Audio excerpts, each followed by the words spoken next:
ये वीडियो जो है वो क्लास 8 के स्टूडेंट्स के लिए है और क्लास 8 में आज हम लोग साइंस का दूसरा चैप्टर करने वाले हैं जिसका टाइटल है माइक्रो ऑर्गेनिज्म। माइक्रो ऑर्गेनिज्म का मतलब होता है सूक्ष्म जीवाणु। देखते हैं कि इस चैप्टर में क्या दिया हुआ है। देखिए बोलता है क्या कि वी ड्रिंक बॉइल्ड वाटर और प्यूरिफाइड वाटर। देखें कहते हैं कि हम लोग उबला हुआ पानी या फिर प्यूरिफाई किया हुआ पानी जो होता है ना प्यूरिफायर में, तो प्यूरिफाई किया हुआ पानी क्यों पीते हैं? क्योंकि उस पानी में जो है कई सारे आपको डिजीज़ कॉजिंग जर्म्स होते हैं जो कि आपको कीटाणु होते हैं जो बीमारी फैला सकते हैं। ऐसे जर्म्स जो हैं उनको हम लोग नंगी आँखों से नहीं देख सकते क्योंकि वे बहुत ज़्यादा छोटे होते हैं, उनको हम लोग केवल माइक्रोस्कोप से ही देख सकते हैं। यही कारण है कि उनको हम लोग माइक्रो ऑर्गेनिज्म या फिर माइक्रोब्स कहते हैं, सूक्ष्म जीवाणु कहते हैं। माइक्रोब्स को 5 कैटेगरी में बांटा गया है: बैक्टीरिया, फंजाई, एल्गी और प्रोटोजोआ और वायरस। साइंटिस्ट हु स्टडीज यानी कि वैज्ञानिक जो कि आपको माइक्रो ऑर्गेनिज्म का अध्ययन करते हैं, सूक्ष्म जीवाणुओं का अध्ययन करते हैं, उनको हम लोग माइक्रो बायोलॉजिस्ट्स कहते हैं। द फील्ड ऑफ स्टडी और इनके जो इस अध्ययन है, इस अध्ययन को हम लोग माइक्रोबायोलॉजी कहते हैं। माइक्रो का मतलब होता है बहुत छोटा। माइक्रोबायोलॉजी जो है उसको कई सारे फील्ड्स में बांटा गया है, जैसे कि बैक्टीरिया की स्टडी को हम लोग बैक्टीरियोलॉजी कहते हैं, वायरस की स्टडी को हम लोग वायरोलॉजी कहते हैं, प्रोटोजोआ की स्टडी को हम लोग प्रोटोजूलॉजी कहते हैं, वहीं एल्गी की स्टडी को हम लोग फाइटोलॉजी कहते हैं, फंजाई की स्टडी को हम लोग माइकोलॉजी कहते हैं। वायरस जो होते हैं वो भी माइक्रोस्कोपिक होते हैं, बहुत ही छोटे होते हैं। दे हाउएवर रिप्रोड्यूस ओनली यानी कि वे जो हैं केवल आपको जीवित सेल के अंदर ही अपना प्रजनन कर पाते हैं, मतलब कि दूसरे जीवों को जो है वो अपना होस्ट बनाते हैं, दूसरे जीवों के शरीर में रहते हैं। कुछ यहाँ पर वायरसेस जो हैं वो आपको दिखाए भी गए हैं। कॉमन एलिमेंट्स, यहाँ पर आपको फिगर देख सकते हो वायरस का। कोरोना भी एक प्रकार का वायरस ही है। कॉमन एलिमेंट्स यानी कि देखिए जो आपको मुख्य रूप से जो संक्रमण होता है, जैसे कि सर्दी लग जाना या फिर खांसी लग जाना, ये सब वायरस के कारण होता है। वहीं पोलियो या चिकन पैक्स वगैरह भी जो है वायरस के कारण हो सकता है। कुछ डिजीज होते हैं जैसे कि टाइफॉइड, ट्यूबरकुलोसिस, ये सब बैक्टीरियल डिजीज है, बैक्टीरिया के कारण होती हैं। डिजीज लाइक डायसेंट्री, वहीं अगर डायसेंट्री और मलेरिया की बात करें तो ये प्रोटोजोआ के द्वारा होता है। कुछ आपके कॉमन बैक्टीरिया या प्रोटोजोआ का यहाँ पर फिगर आपको दिया हुआ है, देख रह सकते हो आप। कुछ स्पाइरल होते हैं, कुछ रॉड के शेप के होते हैं, कुछ अमीबा या पैरामीशियम दिया हुआ है प्रोटोजोआ। अलगी में आपको क्लेमाडोमास या फिर आपको स्पाइरोगैरा दिए हुए हैं। Some microorganism are single celled यानी कि कुछ ऐसे सूक्ष्म जीवाणु होते हैं जो कि एक कोशिकीय बैक्टीरिया होते हैं। कुछ जो होते हैं मल्टी सेलुलर यानी कि बहुकोशिकीय होते हैं, जैसे अलगी या फंजाई हो गया। ये जो होते हैं अलग अलग प्रकार के पर्यावरण में रह सकते हैं, ठंडा या फिर गर्म या फिर स्प्रिंग या डिजर्ट या फिर मार्सी लैंड मतलब दलदली भूमि वगैरह में। दे आर ऑल्सो फाइंड यानी कि हमारे शरीर के अंदर भी पाए जाते हैं, जानवरों के शरीर के अंदर, मनुष्य के शरीर के अंदर। कुछ ऐसे आपके सूक्ष्म जीवाणु होते हैं जो कि दूसरे जीवों के शरीर के अंदर ग्रो करते हैं और उन्हीं के अंदर जो है स्वतंत्र रूप से रहते हैं। जैसे कि अमीबा को आप देखिएगा या बैक्टीरिया वगैरह को देखिएगा, ब्रेड के ऊपर वो फंजाई जैसा नहीं लग जाता है, जिसको हम लोग मम्मी लोग बोलती हैं कि ये फफूंद लग गया है, तो वो वही है आपको फंजाई का लगना। इसके अलावा आता है माइक्रो ऑर्गेनिज्म कॉजेज ऑफ, यानी कि जो सूक्ष्म जीवाणु है वो कई तरीके की बीमारियों को भी फैलाते हैं। जैसे कि आप देख सकते हो आजकल कोरोना वायरस जो फैला हुआ है वो भी इन्हीं का देन है। कुछ आपके माइक्रो ऑर्गेनिज्म जो होते हैं वो यूजफुल भी होते हैं, जैसे कि दही जमता है या फिर चीज़ या ब्रेड वगैरह बनता है ना, तो उसमें माइक्रो ऑर्गेनिज्म लगते हैं, लेकिन कुछ नुकसानदायक भी होते हैं। अब देखते हैं हम लोग दही कैसे जमता है। तो कर्ड जो है वो हमारी डेली डाइट का मतलब रोज के भोजन का एक हिस्सा है और इसको जो है हम लोग प्रोटीन यानी कि कैसीन प्रोटीन से बनाते हैं, जो कि मिल्क में प्रेजेंट होता है। मिल्क के जो प्रोटीन होते हैं ना वो एक साथ आपको जम जाते हैं, कोगुलेट कर जाते हैं, तो वो आपको सॉलिडिफाई हो जाते हैं, मतलब कि ठोस रूप में आ जाते हैं। ये जो होता है तभी होता है जब आपको मिल्क एसिडिक होता है और इसके लिए हम लोग क्या करते हैं, इसमें आपको देखते हो ना दही में लोग जोड़न डालते हैं, वो एक्चुअली में क्या होता है, लैक्टोबाइलिसिस बैक्टीरिया होता है जो कि डाला जाता है। ये बैक्टीरिया क्या करता है कि दही के अंदर ऐसा एसिड बनाता है जो कि दूध को दही में बदलने में मदद करता है। मतलब कि दूध के जो आपको कैसिन जो लम्प्स होते हैं ना उनको एक साथ लाने का काम करता है, जिसके कारण वो सॉलिडिफाई हो जाए और वो दही के रूप में बदल जाए। लेट्स सी हाउ मिल्क, चलिए हम लोग देखते हैं कि आखिर ये मिल्क जो है कैसे दही में बदल एसिडिक कैसे होता है एक्चुअली में, मतलब कि अम्लीय कैसे होता है। तो मिल्क में जो है आपको लैक्टोज शुगर पाया जाता है। अब उसमें जो है कुछ लैक्टोबाइलिसिस हम बैक्टीरिया डाल दिए या फिर जो आपको स्टेरोटोकोकी आपको बैक्टीरिया होता है, ये भी लैक्टोज शुगर को लैक्टिक एसिड में बदलने में मदद करता है फर्मेंटेशन प्रोसेस के द्वारा। फर्मेंटेशन वो प्रोसेस है जिसमें शुगर के मॉलिक्यूल्स क्या होते हैं, आपको अपघटित होते हैं और बहुत ज़्यादा मात्रा में आपको एक्सपैंड करते हैं। तो आप देख सकते हो शुगर के साथ जो है जब सूक्ष्म जीवाणुओं को को हम मिलाएं तो एसिड और अल्कोहल और कार्बन डाइऑक्साइड बनता है। इसके अलावा कमर्शियल यूज भी है माइक्रो ऑर्गेनिज्म का, जो है आर्थिक यूज भी है। जब आप मिल्क का कर्डलिंग करते हो, दही जमाते हो, तो ये एक काफ़ी इंपॉर्टेंट प्रोसेस हो जाता है। अब अगर ये बैक्टीरिया नहीं होता तो समझिए कि दही नहीं जम पाता, जिसके कारण दही जो बेचने वाली कंपनीज हैं और बहुत सारे ऐसी कंपनियां हैं जो इनका इस्तेमाल करती हैं, तो उनको तो लॉस होता ही। तो इसका कमर्शियल यूज है। टू इंक्रीज प्रोडक्टिविटी, यानी कि आपको इनकी उत्पादक क्षमता को और बढ़ाने के लिए कर्ड और चीज़ का भी प्रयोग जो है और भी आपको कर्ड और चीज़ का निर्माण किया जाता है, वही चीज़ दिया हुआ है, और जिसमें बैक्टीरिया का इस्तेमाल किया जाता है। तो और इसके अलावा जो है a substance called rennet, rennet नामक का सब्सटेंस भी जो है वो इंडस्ट्रीज में इस्तेमाल में लाया जाता है, जो कि इस बैक्टीरिया के सोर्स होते हैं, ताकि जो है आपको लैक्टिक एसिड का निर्माण किया जा सके दूध में। Milk is made free from germs, यानी कि जो आपको दूध होता है उसको जानवर बोल रहे जर्म्स से, यानी कीटाणुओं से सुरक्षित करने का तरीका है उसका पॉस्चराइजेशन करना।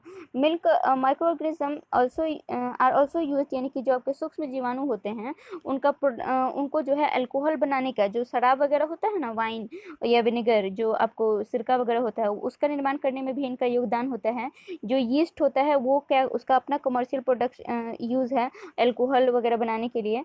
यीस्ट के ग्रोथ के लिए जो है आपको नेचुरल शुगर जो मौजूद होता है ना अनाज में, उसको सराया जाता है और उसको फर्मेंट करके जो है अल्कोहल वगैरह का निर्माण किया जाता है, जिसके बारे में आप लोग पहले ही क्लासेस में पढ़ चुके हो। कुछ इंडियन स्टफ्स हैं, कुछ इंडियन भोजन है, जैसे कि इडली, डोसा, जलेबी, ढोकला, देखिएगा ये भी जो है फर्मेंट करके ही बनाए जाते हैं। देखिएगा कि मम्मी लोग क्या करती हैं, जब ढोकला बनाती हैं, डोसा बनाती है, तो रात भर छोड़ देती हैं उसका बैटर बनाकर, ताकि वो फर्मेंट हो सके। तो वो उसमें भी जो है यही काम किया जाता है, माइक्रो ऑर्गेनिज्म को और ज़्यादा बढ़ने के लिए छोड़ा जाता है। वहीं ब्रेड, केक, चीज़, पिज़्ज़ा, ये भी जो है वो आपको यीस्ट से बनते हैं। तो यीस्ट भी क्या करता है, बेकिंग इंडस्ट्री में इसका काफ़ी योगदान है, क्योंकि ये काफ़ी ज़्यादा तेज़ी से फर्मेंटेशन का कार्य करता है। अब हम बात करते हैं medicinal use of micro organism, यानी कि इनका औषधीय इस्तेमाल क्या है। तो कुछ खास तरीके के बैक्टीरिया होते हैं जो कि आपको एंटीबायोटिक के निर्माण में भी मदद करते हैं, जैसे टेरामाइसिन बैक्टीरिया है, या फिर स्ट्रेप्टोमाइसिन बैक्टीरिया है। ये ऐसे बैक्टीरिया हैं, या फिर कुछ ऐसे बैक्टीरिया जैसे कि लैक्टोबैसिलस या फिर एसिडोफाइलस, ये भी जो है आपको ह्यूमन इंटेस्टाइन में रहते हैं और हमारे भोजन को पचने में मदद करते हैं, बीमारी पैदा करने वाले सूक्ष्म जीवाणुओं को मारते हैं, यहाँ तक कि कैंसर सेल से भी लड़ते हैं, और हमारे शरीर में विटामिन की ज़रूरतों को पूरा करते हैं। एंटीबायोटिक्स को जो है हम लोग मिक्स करके आपको even mix with the feed of living stock and poultry, यानी कि एंटीबायोटिक्स को जो है हम क्या करते हैं, अपना जो मवेशी वगैरह हैं उनको भी देना पड़ता है पर्याप्त मात्रा में, ताकि उनमें भी जो है डिजीज़ जो आपको कॉज करने वाले बैक्टीरिया हैं उनका अंत हो सके, खात्मा हो सके। वहीं आपके फंजाई की अगर बात करें, जिसमें पेनिसिलम नोटम है, उसका इस्तेमाल, एक प्रकार का फंजाई है पेनिसिलम नोटम, इसका इस्तेमाल जो है पेंसिलिन दवा बनाने के लिए किया जाता है। और पेंसिलिन दवा जो है वो बहुत ही इंपॉर्टेंट है, क्योंकि ये पहला एंटीबायोटिक है जिसका आविष्कार किया गया था। इसका आविष्कार अलेक्जेंडर फ्लेमिंग ने किया था। ब्राउन अलगी जो है वो आपको काफ़ी रिच सोर्स है आयोडीन और पोटेशियम का। सेल वॉल्स जो होते हैं डाइटम के, वो भी आपको सीलिया के अच्छे सोर्स होते हैं, जो कि आपको टूथपेस्ट वगैरह में बनाने में इस्तेमाल में लाए जाते हैं। One must remember that antibiotic should be taken only, यानी कि आपको ध्यान रखना चाहिए कि एंटीबायोटिक का इस्तेमाल जो है आपको सिर्फ क्वालिफाइड डॉक्टर के कहने पर ही लेना चाहिए, अपने मन से नहीं लेना चाहिए, बिना किसी डॉक्टर के प्रिस्क्रिप्शन के। ये जो होते हैं तभी आपको इफेक्टिव होते हैं जब भी हमें उनकी ज़रूरत होती है। नहीं तो ज़्यादा आप एंटीबैक्टीरियल बायोटिक लीजिएगा तो आपके शरीर का जो जितना भी यूजफुल बैक्टीरिया होगा उसको भी ये मार देंगे, जिस कारण आपका शरीर कमज़ोर भी हो सकता है। इसके अलावा वैक्सीन भी काफ़ी यूज़फुल है हमारे शरीर का बीमारियों से लड़ने के लिए। वैक्सीन मतलब होता है टीका। टीका में क्या किया जाता है कि माइक्रोब्स को हमारे शरीर के अंदर एंटर करवाया जाता है थोड़ा मात्रा में, ताकि हमारा शरीर खुद ही क्या कर सके, उनसे लड़ने की शक्ति को विकसित कर सके, और हम जो है फिर से जब कभी उस बैक्टीरिया का अटैक हो हमारे शरीर पर, तो हम क्या कर सकें, लड़ सकें। ऐसे बहुत सारे वैक्सीन जो हैं वो आज प्रॉपर यूज़ में लाए जा रहे हैं, जैसे कि cholera, smallpox, tuberculosis, hepatitis, tetanus, इन सब का टीका आज आपको मार्केट में अवेलेबल है। एडवर्ड जेनर ने जो है सबसे पहली बार टीके का आविष्कार किया था, चेचक के टीके का 1798 में। अब आता है इंक्रीजिंग सॉइल फर्टिलिटी, मतलब कि भोजन ही मिट्टी की उर्वरता को बढ़ाने में भी माइक्रो ऑर्गेनिज्म का काफ़ी योगदान रहता है। कुछ बैक्टीरिया होते हैं या ब्लू ग्रीन अलगी होती हैं, जो कि आपको नाइट्रोजन को फिक्स करने का काम करती हैं मिट्टी में। ऐसे माइक्रोब्स को हम लोग बायोलॉजिकल नाइट्रोजन फिक्सर्स कहते हैं। ये माइक्रो ऑर्गेनिज्म क्या करते हैं कि जो डेड ऑर्गेनिज्म होते हैं या वेस्ट प्लांट होते हैं उनको मिट्टी में अपघटित करती हैं और उनको जो है आपको पोषक तत्वों में बदल देती हैं मिट्टी के लिए, जिसके कारण आपका मिट्टी जो है वो ज़्यादा उर्वर तो बनता ही है और साथ में जो आपको पर्यावरण है वो भी साफ होता है और दुर्गंध भी खत्म हो जाती है जो फैली हुई होती है आसपास के पर्यावरण में। जो हार्मफुल माइक्रो, अब हम यूजफुल तो बात कर लिया, अब हम हार्मफुल की बात कर लेते हैं। जो माइक्रो ऑर्गेनिज्म होते हैं वो हार्मफुल कई तरीकों से हो सकते हैं। सबसे पहले तो ये भोजन को बर्बाद कर देते हैं। आपने देखा होगा कि ब्रेड को अगर आप छोड़ दीजिए 4-5 दिन तक ऐसे ही किसी नम जगह पर, तो उसके ऊपर फंगस का पूरा लेयर लग जाता है, फफूंद लग जाता है। या सिर्फ फफूंद ही नहीं बल्कि उसके ऊपर कई सारे जो है सूक्ष्म जीवाणु लग जाते हैं जो कि भोजन को पूरी तरीके से बर्बाद कर देते हैं। और इस तरीके से जो है ये ग्रोथ आपको बहुत बड़ा प्रॉब्लम बन सकता है। अगर मान लीजिए कि उसको अगर आप खा लिए किसी गलती से भी, तो इससे आपको बहुत गंभीर फूड बॉर्न डिजीज का सामना करना पड़ सकता है। अब आता है कि द मॉडरेस्टी, अगर मान लीजिए कि वार्म कंडीशन या वार्म एयर कंडीशन है, थोड़ा सा शुष्क हवा है, वहाँ पर माइक्रोब्स का ग्रोथ और तेजी से होता है। अगर ब्रेड को आप छोड़ दीजिए थोड़ा सा वार्म कंडीशन में, वहाँ पर देखिएगा आपको स्पोर्स वगैरह सब जमने लगेगा। वी कीप फूड, यानी कि यही कारण है कि हम लोग भोजन को क्या करते हैं, रेफ्रिजरेटर में रखते हैं ठंडा जगह पर। जो ये इनके पनपने की प्रक्रिया होती है वो काफ़ी धीमी होती है। कभी कभी देखिएगा कि हम लोगों को फूड पॉइजनिंग हो जाता है, उल्टी वगैरह होने लगता है। ऐसा इसीलिए होता है क्योंकि इनमें से किसी माइक्रो ऑर्गेनिज्म को हम इनटेक कर लेते हैं और वो हमारे अंदर जाकर क्या कर देते हैं, टॉक्सिसिटी फैला देते हैं, जहर अपना फैला देते हैं, जिसके कारण जो है हम लोग बीमार पड़ जाते हैं। कभी कभी तो फूड पॉइजनिंग के कारण डेथ भी हो सकती है। इसीलिए हम लोगों को जो है ऐसे माइक्रोब्स से ज़्यादा अपने फूड को सुरक्षित कर देना चाहिए। और अगर नहीं है वो फूड सुरक्षित, ख़राब हो चुका है, सड़ चुका है, बासी हो चुका है, या उसको कहा जाता है उसमें गंदी स्मेल आने लगी है, तो उसको नहीं इनटेक करना चाहिए। अब है फूड प्रिजर्वेशन यानी भोजन का संरक्षण। अब हमें पता है कि माइक्रो ऑर्गेनिज्म क्या करते हैं, हमारे भोजन को हमेशा बर्बाद करने के लिए तैयार रहते हैं। तो जो हम लोगों का फूड है उसे बुरी सी दुर्गंध आने लगती है और उसका टेस्ट भी गंदा हो जाता है, उसका कलर भी चेंज हो सकता है। तो हम लोग क्या कर सकते हैं, उसको हम लोग बचा सकते हैं खराब होने से। कुछ उसमें हम लोगों को अपना दिमाग लगाना पड़ेगा, क्योंकि हमको पता है कि माइक्रोब्स कहाँ ग्रो करते हैं, आपके ज़्यादा वार्म रीजन में ग्रो करते हैं। तो हम या फिर नम जगह पे, तो हम क्या करें कि भोजन में से पूरा का पूरा नमी ही निकाल दें। तो इस तरीके का जो आपको प्रिजर्वेशन होता है उसको हम लोग डिहाइड्रेशन कहते हैं। देखिएगा मम्मी लोग क्या करती हैं कि दाल को सुखा सुखा कर डब्बा में रखती हैं। क्यों रखती हैं ऐसा, क्योंकि सुखा देने से क्या हो जाएगा कि उसमें का नमी जो होगा, पानी जो होगा वो ख़त्म हो जाएगा और उससे जो होगा उसमें माइक्रो ऑर्गेनिज्म नहीं पनपेंगे और वो जो है आपका फूड आइटम ख़राब नहीं होगा। तो डिहाइड्रेशन से जो है हम फूड को प्रिजर्व कर सकते हैं। इसके अलावा जो है बॉयल करके भी दूध, देखिएगा कि हम लोग क्या करते हैं, बॉयल करके पीते हैं, इससे उसमें के कीटाणु मर जाते हैं। तो बॉयल करके भी जो है दूध या पानी को अगर हम पीते हैं तो इससे भी माइक्रो ऑर्गेनिज्म मर जाते हैं। इसके अलावा पास्चराइजेशन तरीका होता है। पास्चराइजेशन में क्या किया जाता है कि मिल्क को जो है आपको 70 डिग्री सेल्सियस पर हीट किया जाता है, 20 से 30 डिग्री तक, और फिर उसको अचानक से पूरा ठंडा कर दिया जाता है, ठीक है। और उसके बाद फिर उसको स्टोर कर दिया जाता है। पैकेट वगैरह का जो दूध आता है ना वो सारा पास्चराइज्ड मिल्क होता है। इस प्रोसेस को लुइस पास्चर ने डिस्कवर किया था 1857 में। इसी कारण से इसको पास्चराइजेशन कहा जाता है। इसमें भी जो है जर्म्स मर जाते हैं। कॉमन साल्ट का इस्तेमाल भी किया जा सकता है। जैसे देखिएगा कि मम्मी लोग मछली वगैरह बनाती हैं तो क्या करती हैं कि मछली को धोकर और उसको नमक में और हल्दी में लपेट कर रख देती हैं। ऐसा वो इसलिए करती हैं क्योंकि नमक में लपेटे जाने से ना भोजन जल्दी खराब नहीं होता है, इससे बैक्टीरिया का ग्रोथ उसमें रुक जाता है। या अचार वगैरह पड़ता है तो देखिएगा मम्मी लोग क्या करती हैं, पहले उसमें नमक डाल देती हैं पूरा अच्छा से। तो नमक डालने से क्या होता है कि उसमें जो बैक्टीरिया होता है वो नहीं पनपता है और वो खराब जल्दी नहीं होता है। जैम, जेली या स्क्वैश वगैरह का भी में जो है शुगर डाल के भी उसको हम लोग प्रिजर्व कर सकते हैं। इसके अलावा जो है एयर टाइट कंटेनर में हमेशा रखना चाहिए भोजन को प्रिजर्व करने के लिए। जैसे कि देखिएगा कि थोड़ा सा अगर कोई डब्बा खुला रह जाता है किसी खाद्य पदार्थ का, तो वो भोजन के ऊपर जो है आपको फफूंद वगैरह लगने लग जाता है। तो जब एयर टाइट कंटेनर में हम लोग रखते हैं तो उससे जो है हम लोग प्रिजर्व कर सकते हैं। अब आता है disease caused by micro organism in human, यानी कि मनुष्यों में इन सूक्ष्म जीवाणु के कारण होने वाले बीमारियाँ। तो कुछ सूक्ष्म जीवाणु जो होते हैं वो काफ़ी ज़्यादा बीमारी फैलाने वाले होते हैं और ऐसे सूक्ष्म जीवाणु को हम लोग पैथोजेंस कहते हैं। ये हमारे शरीर में, जैसे कि कोरोना वायरस क्या है, एक पैथोजन है।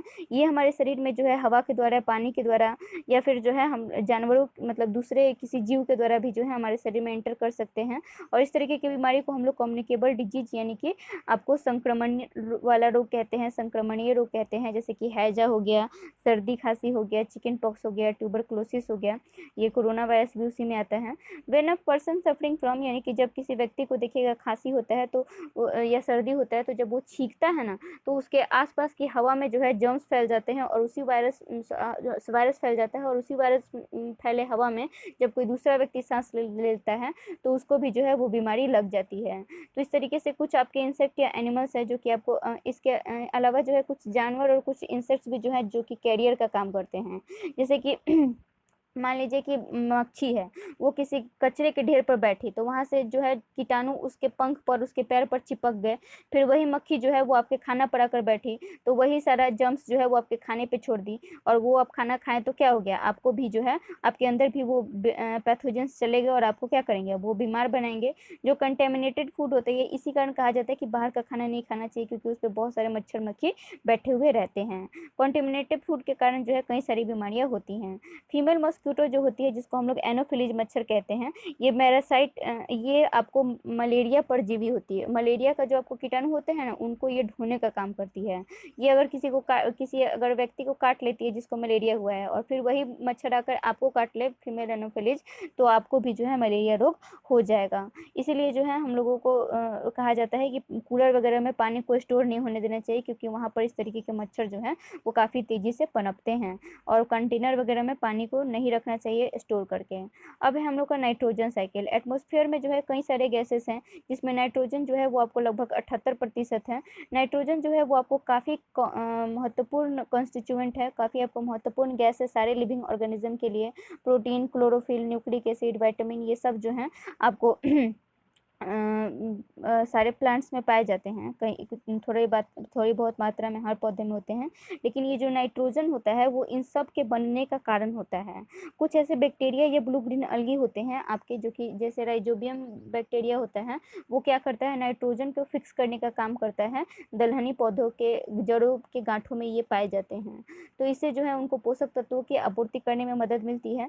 तो इस तरीके से कह सकते हैं कि माइक्रो ऑर्गेनिज्म क्या कर रहा है, आपको नाइट्रोजन साइकिल को पूरा करने का काम कर रहे हैं, क्योंकि वायुमंडल से नाइट्रोजन को लेकर और उसको नाइट्रेट में बदल देते हैं, जो कि पोषक पौधों के लिए पोषक तत्व बन जाता है, और फिर पौधे जो हैं वो आपको इसको पोषण में इस्तेमाल करने के बाद वापस एटमॉस्फेयर में छोड़ देते हैं नाइट्रोजन गैस के रूप में। तो इस तरीके से ये जो नाइट्रोजन का साइकिल है वो आपको बना हुआ रहता है, और पौधों के जो आपको न्यूट्रिशन की ज़रूरत है वो भी पूरी हो जाती है। अब यहाँ पर जो है आपको ये टेबल दिया हुआ है, जिसको आपको स्टडी करना है, कौन से बीमारी कौन से माइक्रो ऑर्गेनिज्म के कारण होता है, कैसे फैलता है, और कैसे इसका सावधानी हम लोग रख सकते हैं। इसके अलावा जो टॉपिक है वो बोल रहा है कि animal feeding on plants get these proteins and other nitrogen compounds. वही नाइट्रोजन फिक्सेशन को ही समझाया हुआ है, जो कि अभी अभी मैंने आप लोगों को बताया कि कैसे होता है। ये देखिए यहाँ पर दिया ही है, आपको चार्ट के रूप में भी दिया हुआ है कि नाइट्रोजन है वो आपको पौधे के द्वारा लिया गया, फिर पौधे जो है उसको अपना क्या किए, न्यूट्रेंट के रूप में लिए, और फिर जो है उसको वो लोग सिंपल भाषा में समझिए तो पौधे के जड़ों में जो मौजूद राइजोबियम बैक्टीरिया होते हैं, वो आपको नाइट्रोजन को बदल के दिए नाइट्रेट में, और फिर नाइट्रेट का इस्तेमाल पौधे किए आपको अपने पोषक तत्वों में, और फिर उसको वो नाइट्रोजन के रूप में वायुमंडल में छोड़ दिए। इसी तरीके से नाइट्रोजन साइकिल चलता है। अब आप एक्सरसाइज कर लीजिए, चैप्टर आपका खत्म हो गया। It is responsible for converting milk into curd. इसमें आप लैक्टोबाइलिसिस के आगे टिक मान लीजिए, बी वाले के आगे। The gas evolve during fermentation of sugar. Fermentation of sugar के दौरान कौन सी गैस निकलती है, carbon dioxide gas. It is an antibiotic. Antibiotic इसमें से कौन है, स्टेरेप्टोमाइसिन के आगे टिक मान लीजिए। द ब्रेड और idli dough rises because of growth of yeast cell. B वाले के आगे टिक मान लीजिए। Carrier of malaria causing protozoa is, इसमें आप फीमेल एनोफिलीज। सी वाले के आगे टिक मान लीजिए। Which of the following is use to make bread soft and fluffy, yeast. Yeast के आगे टिक मान लीजिए, ए वाले के आगे। The process of converting sugar into alcohol, fermentation. C वाले के आगे टिक मान लीजिए। ट्रू फॉल्स कर लीजिए। Malaria is caused by bacteria, नहीं, प्रोटोजोआ के द्वारा कॉज होता है, ये फॉल्स है। Milk is preserved by pasteurisation, true है। Yeast is caused used in production of alcohol, ये भी ट्रू है। Polio is caused by virus, ये भी ट्रू है। The process of conversion of sugar into alcohol is known as pasteurisation, नहीं, ये false है। Polio is caused by virus. Milk virus भर लीजिएगा फर्स्ट वाले में। Milk contains A sugar called lactose, LACTOSE। Alcohol is produced with the help of, alcohol को किसके मदद से प्रोड्यूस किया जाता है, तो एल्कोहल के प्रोडक्शन में यीस्ट का इस्तेमाल होता है, YEAST। Cholera is caused by, cholera किसके द्वारा होता है, देखिए यहाँ पे मैंने आपको चार्ट स्टडी करने के लिए इसीलिए बोला है ताकि आपको आइडिया लगे कि कौन सी बीमारी किसके कारण होती है। जैसे कोलेरा का यहाँ पर दिया हुआ बैक्टीरिया के कारण, तो आप क्या भरिएगा, फिल इन द ब्लैंक्स में भरिएगा बैक्टीरिया, ठीक है, 4 वाले में। इसके अलावा फीमेल डैश एक्ट एज कह रहे तो फीमेल एनोफिलीज, एनोफिलीज का वर्ड आप देख सकते हो यहाँ पर दिया हुआ है, टिक द करेक्ट ऑप्शन में भी दिया हुआ है, ANOPHELES, फीमेल एनोफिलीज। ये हो गया आपको फिल इन द ब्लैंक्स। अब आप मैच द फॉलोइंग कर लीजिए। यीस्ट, यीस्ट को आप मिला लीजिए बेकिंग ऑफ ब्रेड, 3rd वाले से। बैक्टीरिया कॉजिंग कॉलेरा, 2 वाले को 4 से मिला लीजिए। राइजोबियम फिक्सिंग नाइट्रोजन, 3 वाले को 1 से मिला लीजिए। ए वायरस, वायरस क्या करता है, कॉजिंग एड्स, 5 वाले से मिला लीजिए। वायरस एड्स को कॉज करता है, एड्स बीमारी जो होती है उसको। लैक्टोबायलिसिस जो है वो कर्ड को सेट करता है, इसको 2 से मिला लीजिए। अब आप इसका नेम द फॉलोइंग है, इसको चाहो तो आप खुद से कर सकते हो, मैं सिर्फ हिंट कर दे रही हूँ। Microbe used in baking industry, baking industry में कौन से माइक्रोब का इस्तेमाल किया जाता है, बैक्टीरिया का। 2 diseases caused by virus, virus के दौरान वाला 2 रोग लिखना है आपको, कुछ भी 2 लिख सकते हो, cough, cold. Scientist who discovered penicillin का आविष्कार किसने किया, मैंने बताया आपको, अलेक्जेंडर फ्लेमिंग ने किया। मलेरिया कॉजिंग माइक्रोऑर्गेनिज्म कौन है, फीमेल एनोफिलीज मच्छर। 2 food items prepared by the help of yeast, yeast की मदद से 2 फूड आइटम कौन से, एल्कोहल तैयार होता है और ब्रेड तैयार होता है। ब्रेड लिख सकते हो आप, इडली भी लिख सकते हो, डोसा भी लिख सकते हो, जो मन कर लिख सकते हो। तो होमवर्क में आप लोग को ये सारा एक्सरसाइज करना है और इस चैप्टर को रीडिंग करना है, सारे बच्चों को होमवर्क करना है। रहने देते हैं आज के लिए इतना ही। Thank you very much.